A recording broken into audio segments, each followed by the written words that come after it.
Hello. I'm going to read The Mezzotint by M.R. James. This is the first M.R. James story that I've read here on my YouTube channel, but it's by no means the first time that I've read an M.R. James story. On the Spine Chillers collection, you'll find several of his stories which I've already narrated there. Lost Hearts, The Ash Tree, Number 13, Oh Whistle and I'll Come to You, My Lad, Casting the Runes, and Warning to the Curious.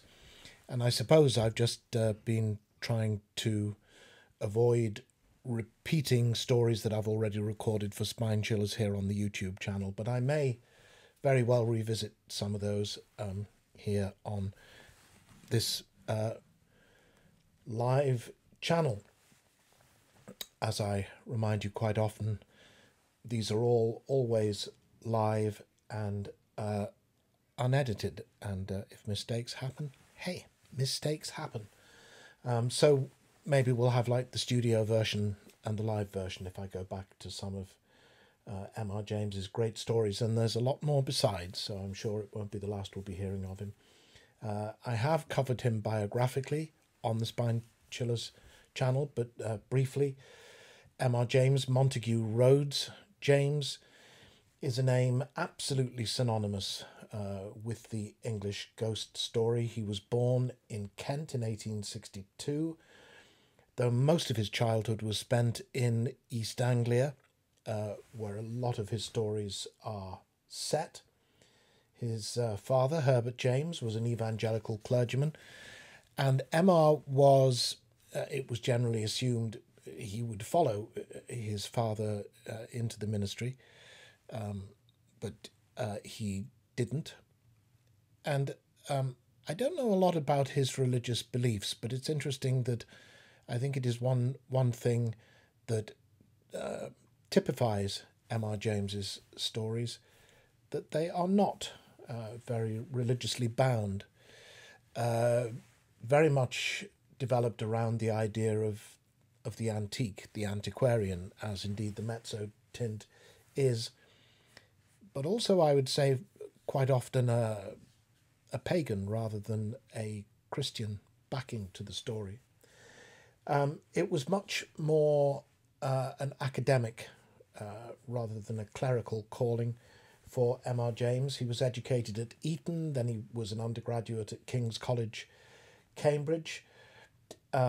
And he would, having graduated, he eventually became the provost of King's College, the provost of Eton, and eventually the vice-chancellor of the University of Cambridge. He was also the director of the Fitzwilliam Museum, lovely little museum in Cambridge in England. If you're ever there, it's very much worth a visit.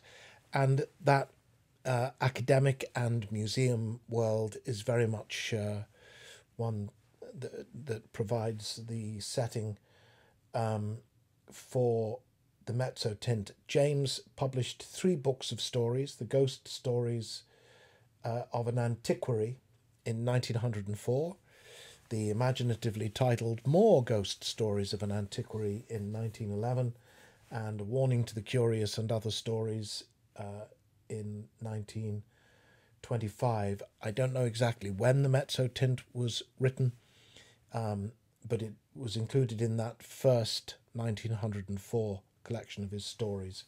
So, logic would suggest somewhere prior to that date. M.R. James died in Eton in 1936, I believe, at the age of 73. The Mezzotint has been adapted many times, and most recently as the 15th instalment in the BBC's wonderful occasional series, A Ghost Story for Christmas. And in fact, the Mezzotint is the most recent, written and directed by Mark Gatiss, and starring Rory Kinnear and Francis Barber, and that was broadcast on Christmas Eve 2021. and there are two things that are entirely coincidental here, that it is December the 23rd, 2022, as I sit down to read this story. But I haven't seen Mark Gattis's adaptation of the Mezzotint. I hope to, being a fan both of the BBC series and also of Mark Gattis's work. And also, in the comments section, very recently, I believe in the comments under my reading of the Yellow Wallpaper, somebody suggested that I should read the Mezzotint. Well, and here I am doing it, but not because you suggested it, though thank you for that, and your comments and suggestions always very welcome. But when you suggested it, I was already planning the doing of it. So this will be another M.R. James ghost story for Christmas. That is appropriate because it was very often on Christmas Eve that James would read his new ghost story for the first time to his students at Cambridge. So that's M.R. James, and this is, or will be, the Mezzotint.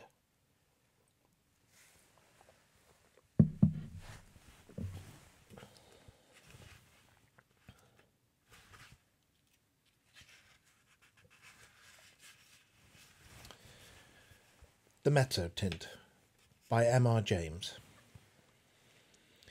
Some time ago, I believe I had the pleasure of telling you the story of an adventure which happened to a friend of mine by the name of Denniston during his pursuit of objects of art for the museum at Cambridge. He did not publish his experiences very widely upon his return to England, but they could not fail to become known to a good many of his friends, and, among others, to the gentleman who at that time presided over an art museum at another university. It was to be expected that the story should make a considerable impression on the mind of a man whose vocation lay in lines similar to Denniston's, and that he should be eager to catch at any explanation of the matter which tended to make it seem improbable that he should ever be called upon to deal with so agitating an emergency. It was indeed somewhat consoling to him to reflect that he was not expected to acquire ancient manuscripts for his institution. That was the business of the Shelburnian Library. The authorities of that might, if they pleased, ransack obscure corners of the continent for such matters. He was glad to be obliged at the moment to confine his attention to enlarging the already unsurpassed collection of English topographical drawings and engravings possessed by his museum. Yet, as it turned out, even a department so homely and familiar as this may have its dark corners, and to one of these Mr. Williams was unexpectedly introduced. Those who have taken even the most limited interest in the acquisition of topographical pictures are aware that there is one London dealer whose aid is indispensable to their researches. Mr. J. W. Britnell publishes, at short intervals, very admirable catalogues of a large and constantly changing stock of engravings, plans, and old sketches of mansions, churches, and towns in England and Wales. These catalogues were, of course, the ABC of his subject to Mr. Williams, but as his museum already contained an enormous accumulation of topographical pictures, he was a regular rather than a copious buyer, and he rather looked to Mr. Britnell to fill up gaps in the rank and file of his collection than to supply him with rarities. Now, in February of last year, there appeared upon Mr. Williams's desk at the museum a catalogue from Mr. Britnell's emporium, and accompanying it was a typewritten communication from the dealer himself. This latter ran as follows. Dear Sir, we beg to call your attention to number 978 in our accompanying catalogue, which we shall be glad to send on approval. Yours faithfully, J. W. Britnell. To turn to number 978 in the accompanying catalogue was, with Mr. Williams, as he observed to himself, the work of a moment, and in the place indicated he found the following entry. 978. Unknown. Interesting mezzotint. View of a manor house. Early part of the century. 15 by 10 inches. Black frame. 2 guineas. £2, 2 shillings. It was not specially exciting, and the price seemed high. However, as Mr. Britnell, who knew his business and his customer, seemed to set store by it, Mr. Williams wrote a postcard asking for the article to be sent on approval, along with some other engravings and sketches which appeared in the same catalogue. And so he passed, without much excitement of anticipation, to the ordinary labours of the day. A parcel of any kind always arrives a day later than you expect it, and that of Mr. Britnell provided, as I believe the right phrase goes, no exception to the rule. It was delivered at the museum by the afternoon post of Saturday, after Mr. Williams had left his work, and it was accordingly brought round to his rooms in college by the attendant, in order that he might not have to wait over Sunday before looking through it and returning such of the contents as he did not propose to keep. And here he found it when he came into tea with a friend. The only item with which I am concerned was the rather large black-framed mezzotint of which I have already quoted the short description given in Mr. Britnell's catalogue. Some more details of it will have to be given, though I cannot hope to put before you the look of the picture as clearly as it is present to my own eye. Very nearly the exact duplicate of it may be seen in a good many old inn parlours or in the passages of undisturbed country mansions at the present moment. It was a rather indifferent mezzotint, and an indifferent mezzotint is, perhaps, the worst form of engraving known. It presented a full-face view of a not very large manor house of the last century, with 3 rows of plain sashed windows with rusticated masonry about them, a parapet with balls or vases at the angles, and a small portico in the centre. On either side were trees, and in front a considerable expanse of lawn. The legend A.W.F. Sculpsit was engraved on the narrow margin, and there was no further inscription. The whole thing gave the impression that it was the work of an amateur. What in the world Mr. Britnell could mean by affixing the price of 2 guineas to such an object was more than Mr. Williams could imagine. He turned it over with a good deal of contempt. Upon the back was a paper label, the left-hand half of which had been torn off. All that remained were the ends of 2 lines of writing. The first had the letters Ingley Hall, the second 6. It would perhaps be just worthwhile to identify the place represented, which he could easily do with the help of a gazetteer, and then he would send it back to Mr. Britnell with some remarks reflecting upon the judgment of that gentleman. He lighted the candles, for it was now dark, made the tea, and supplied the friend with whom he had been playing golf, for I believe the authorities of the university I write of indulge in that pursuit by way of relaxation, and tea was taken to the accompaniment of a discussion which golfing persons can imagine for themselves, but which the conscientious writer has no right to inflict upon any non-golfing persons. The conclusions arrived at were that certain strokes might have been played better, and that in certain emergencies neither player had experienced that amount of luck which a human being has a right to expect. It was now that the friend, let us call him Professor Binks, took up the framed engraving and said, "What's this place, Williams?"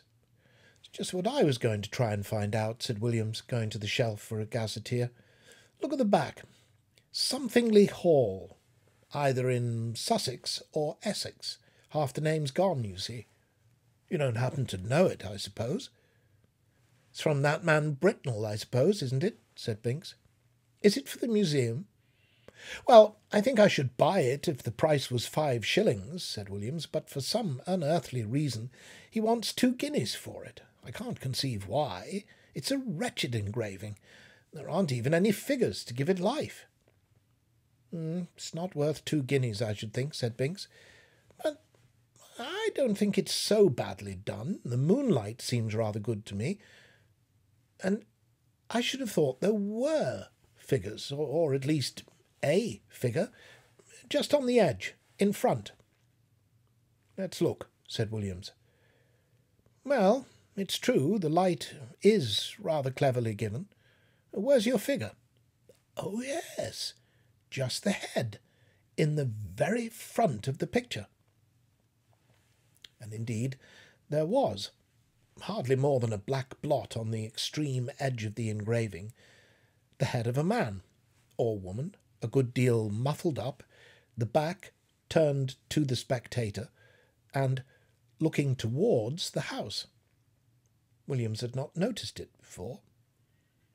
"Still," he said, "though it's a cleverer thing than I thought, I can't spend 2 guineas of museum money on a picture of a place I don't know." Professor Binks had his work to do and soon went, and very nearly up to Hall time Williams was engaged in a vain attempt to identify the subject of his picture. If the vowel before the NG had only been left, it would have been easy enough, he thought, but as it is, the name may be anything from Guestingley to Langley, and there are many more names ending like this than I thought, and this rotten book has no index of terminations.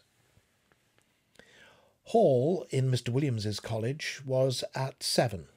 It need not be dwelt upon, the less so as he met their colleagues who had been playing golf during the afternoon, and words with which we have no concern were freely bandied across the table. Merely golfing words, I would hasten to explain. I suppose an hour or more to have been spent in what is called common room after dinner. Later in the evening some few retired to Mr. Williams's rooms, and I have little doubt that whist was played and tobacco smoked. During a lull in these operations, Williams picked up the Mezzotint from the table without looking at it, and handed it to a person mildly interested in art, telling him where it had come from, and the other particulars which we already know. The gentleman took it carelessly, looked at it, and then said in a tone of some interest, "It's really a very good piece of work, Williams. It has quite a feeling of the romantic period.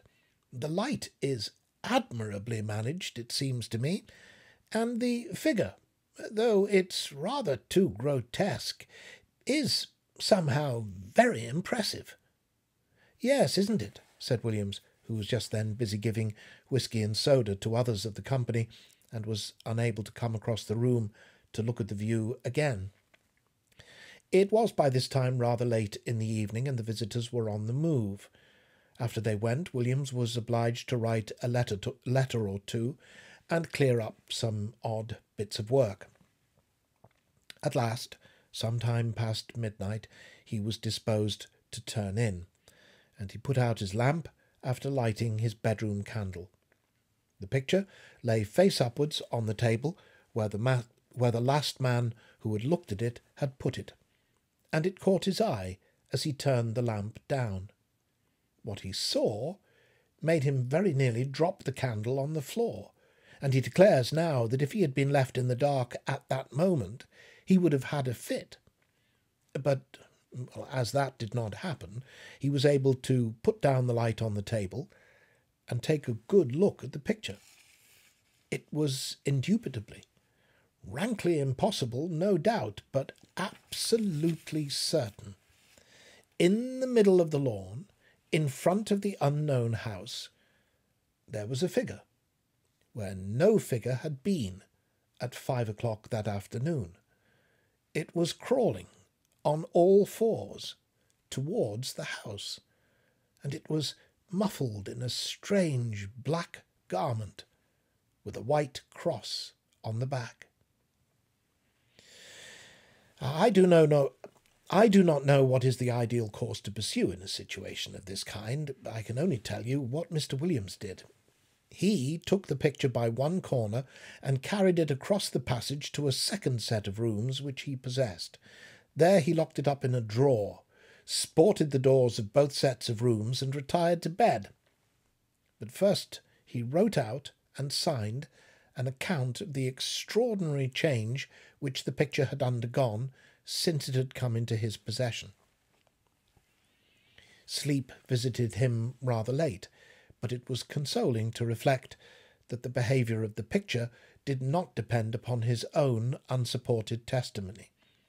Evidently, the man who had looked at it the night before had seen something of the same kind as he had, otherwise he might have been tempted to think that something gravely wrong was happening either to his eyes or his mind. This possibility being fortunately precluded, two matters awaited him on the morrow. He must take stock of the picture very carefully, and call in a witness for the purpose, and he must make a determined effort to ascertain what house it was that was represented. He would therefore ask his neighbour Nisbet to breakfast with him, and he would subsequently spend a morning over the gazetteer. Nisbet was disengaged and arrived about 9:30. His host was not quite dressed, I'm sorry to say, even at this late hour. During breakfast nothing was said about the Mezzotint by Williams, save that he had a picture on which he wished for Nisbet's opinion. But those who are familiar with the university life can picture for themselves the wide and delightful range of subjects over which the conversation of two fellows of Canterbury College is likely to extend during a Sunday morning breakfast. Hardly a topic was left unchallenged, from golf to lawn tennis. Yet I am bound to say that Williams was rather distraught, for his interest naturally centred in that very strange picture which was now reposing face downwards in the drawer in the room opposite. The morning pipe was at last lighted, and the moment had arrived for which he looked. With very considerable, almost tremulous excitement, he ran across, unlocked the drawer, and extracting the picture, still face downwards, ran back, and put it into Nisbet's hands. "Now," he said, "Nisbet, I want you to tell me exactly what you see in that picture. Describe it, if you don't mind, rather minutely. I'll tell you why afterwards." "Well," said Nisbet, "I have here a view of a country house, English, I presume, by moonlight." "Moonlight? You're sure of that?" "Oh, certainly. The moon appears to be on the wane, if you wish for details, and there are clouds in the sky." "All right. Go on." "I'll swear," added Williams in an aside, "there was no moon when I saw it first." "Well, there's not much more to be said," Nisbet continued. "The house has 1, 2, 3 rows of windows, 5 in each row, except at the bottom, where there's a porch instead of the middle one, and—" "But what about figures?" said Williams with marked interest. "Well, there aren't any," said Nisbet. "But what? No figure on the grass in front?" Oh, not a thing. You'll swear to that? Well, certainly I will. But there's just one other thing. What? Well, one of the windows on the ground floor, left of the door, is open. Is it really? My goodness! He must have got in, said Williams with great excitement, and he hurried to the back of the sofa on which Nisbet was standing, and catching the picture from him, verified the matter for himself. It was quite true.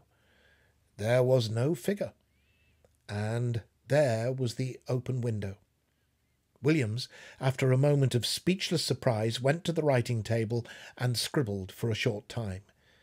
Then he brought 2 papers to Nisbet and asked him first to sign one. It was his own description of the picture, which you have not heard, and then to read the other, which was Williams's statement written the night before. Well, what can it all mean? Said Nisbet. Exactly, said Williams. Well, one thing I must do, or 3 things now I come to think of it. I must find out from Garwood, this was his last night's visitor, what he saw, and then I must get the thing photographed before it goes further, and then I must find out what the place is. Well, I can do the photographing myself, said Nisbet, and I will, but, you know, it looks very much as if we were assisting at the working out of a tragedy somewhere. The question is, has it happened already, or is it going to come off? You must find out what the place is. Yes, he said, looking at the picture again. I expect you're right. He has got in. And if I don't mistake, there'll be the devil to pay in one of the rooms upstairs. I'll tell you what, said Williams. I'll take the picture across to old Green. This was the senior fellow of the college who had been bursar for many years. It's quite likely he'll know it. We have property in Essex and Sussex, and he must have been over the 2 counties a lot in his time. Quite likely he will, said Nisbet. But just let me take my photograph first. But look here, I rather think Green isn't up today. He wasn't in hall last night, and I think I heard him say he was going down for the Sunday. Oh, that's true too, said Williams. I know he's gone to Brighton. Well, if you'll photograph it now, I'll go across to Garwood and get his statement, and you keep an eye on it while I'm gone. I'm beginning to think 2 guineas is not a very exorbitant price for it now. In a short time he returned and brought Mr. Garwood with him. Garwood's statement was to the effect that the figure, when he had seen it, was clear of the edge of the picture, but had not got far across the lawn. He remembered a white mark on the back of its drapery, but he could not have been sure it was a cross. A document to this effect was then drawn up and signed, and Nisbet proceeded to photograph the picture. Now what do you mean to do? He said. You going to sit and watch it all day? Well, no, I think not, said Williams. I rather imagine we're meant to see the whole thing. You see, between the time I saw it last night and this morning, there was time for lots of things to happen, but the creature only got into the house. It could easily have got through its business in the time and gone to its own place again. But the fact of the window being open, I think, must mean that it's in there now. So I feel quite easy about leaving it. Besides, I have a kind of idea that it wouldn't change much, if at all, in the daytime. We might go out for a walk this afternoon and come in to tea, or whenever it gets dark. I shall leave it out on the table here, and sport the door. My skip can get in, but no one else.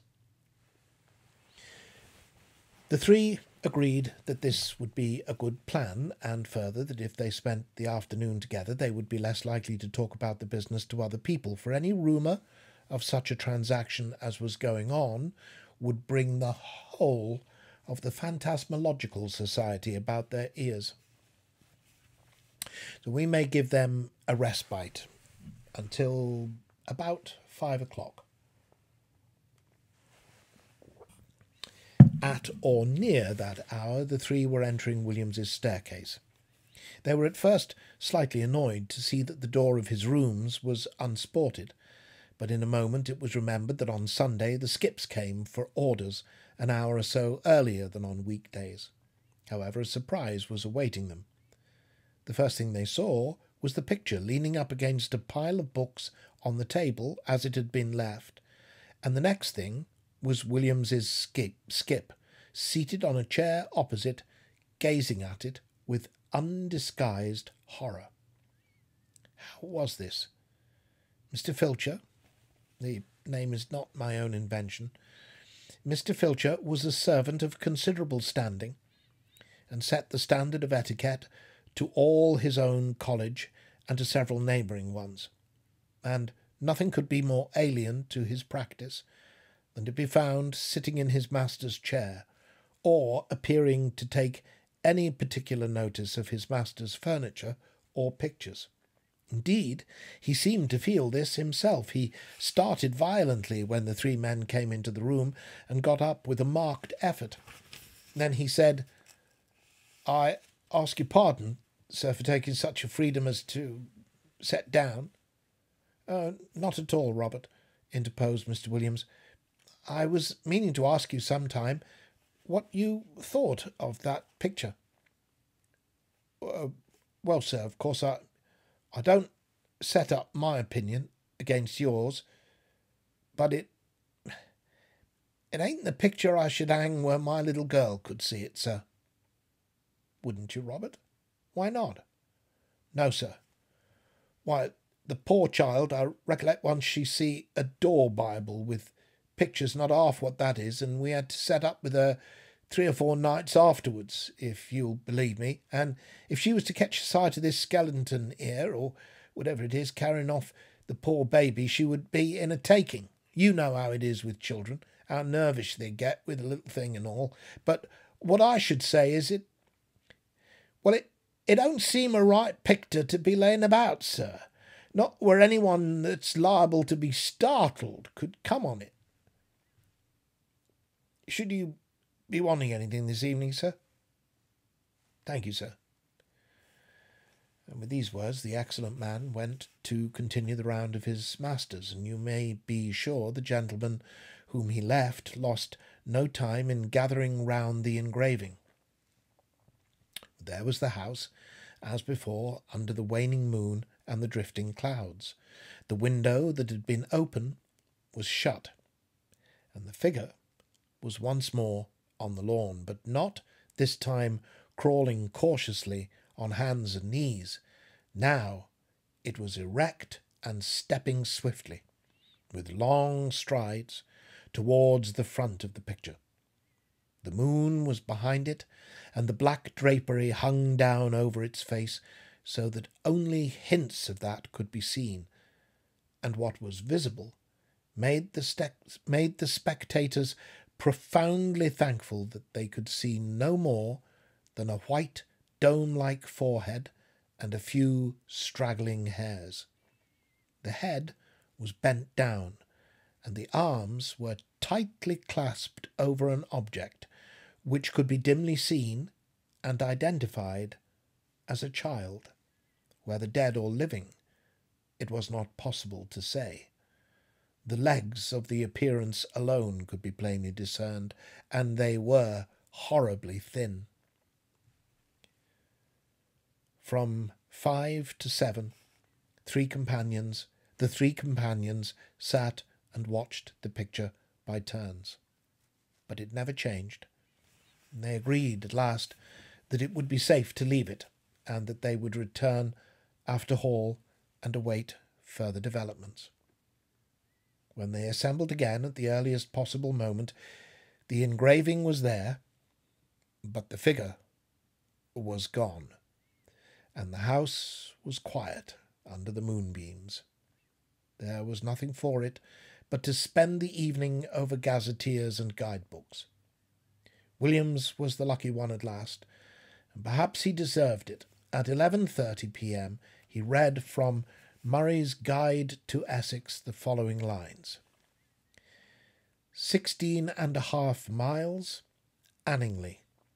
The church has been an interesting building of Norman date, but was extensively classicised in the last century. It contains the tombs of the family of Francis, whose mansion, Anningley Hall, a solid Queen Anne house, stands immediately beyond the churchyard in a park of about 80 acres. The family is now extinct, the last heir having disappeared mysteriously in infancy in the year 1802. The father, Mr. Arthur Francis, was locally known as a talented amateur engraver in Mezzotint. After his son's disappearance, he lived in complete retirement at the Hall, and was found dead in his studio on the 3rd anniversary of the disaster, having just completed an engraving of the house, impressions of which are of considerable rarity. Well, this looked like business, and indeed Mr. Green, on his return, at once identified the house as Anningley Hall. "Is there any kind of explanation of the figure, Green?" was the question which Williams naturally asked. "Well, I don't know, I'm sure, Williams. What used to be said in the place, when I first knew it, which was before I came up here, was just this.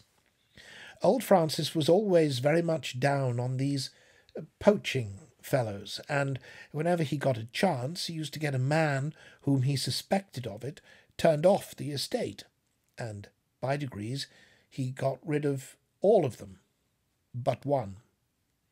Squires could do a lot of things then that they daren't even think of now. Well, this man that was left was what you find pretty often in that country, the last remains of a very old family. I believe they were lords of the manor at one time. I recollect just the same thing in my own parish."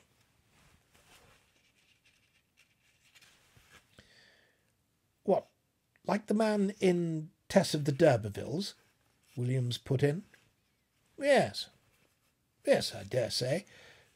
It's not a book that I could ever read myself. But this fellow could show a row of tombs in the church there that belonged to his ancestors, and all that went to sour him a bit.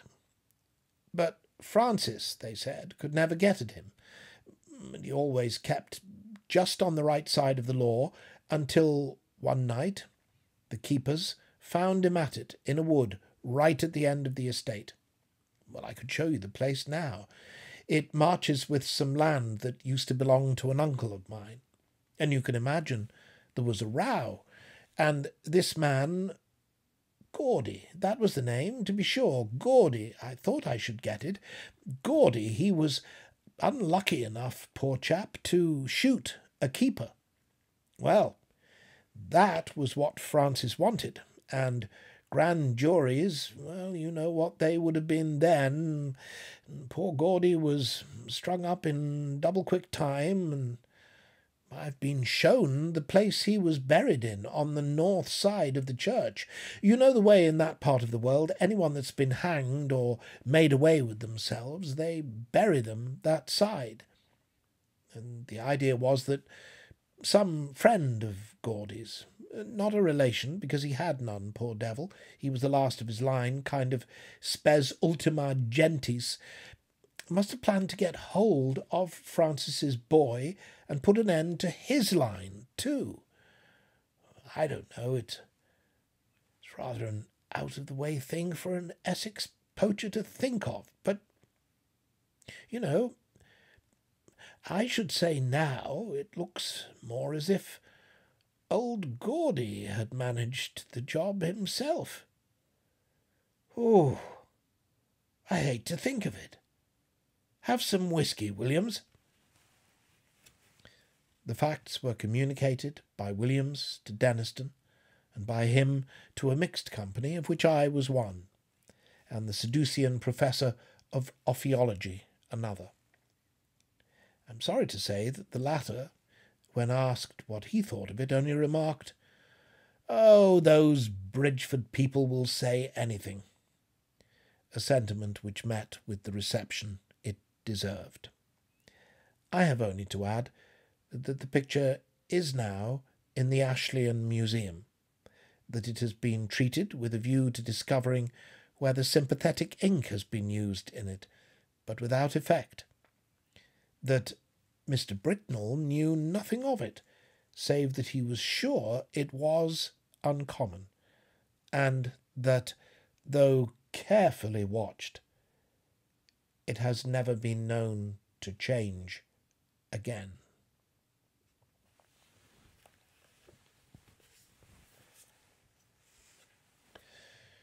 Thank you for watching, and thank you for listening.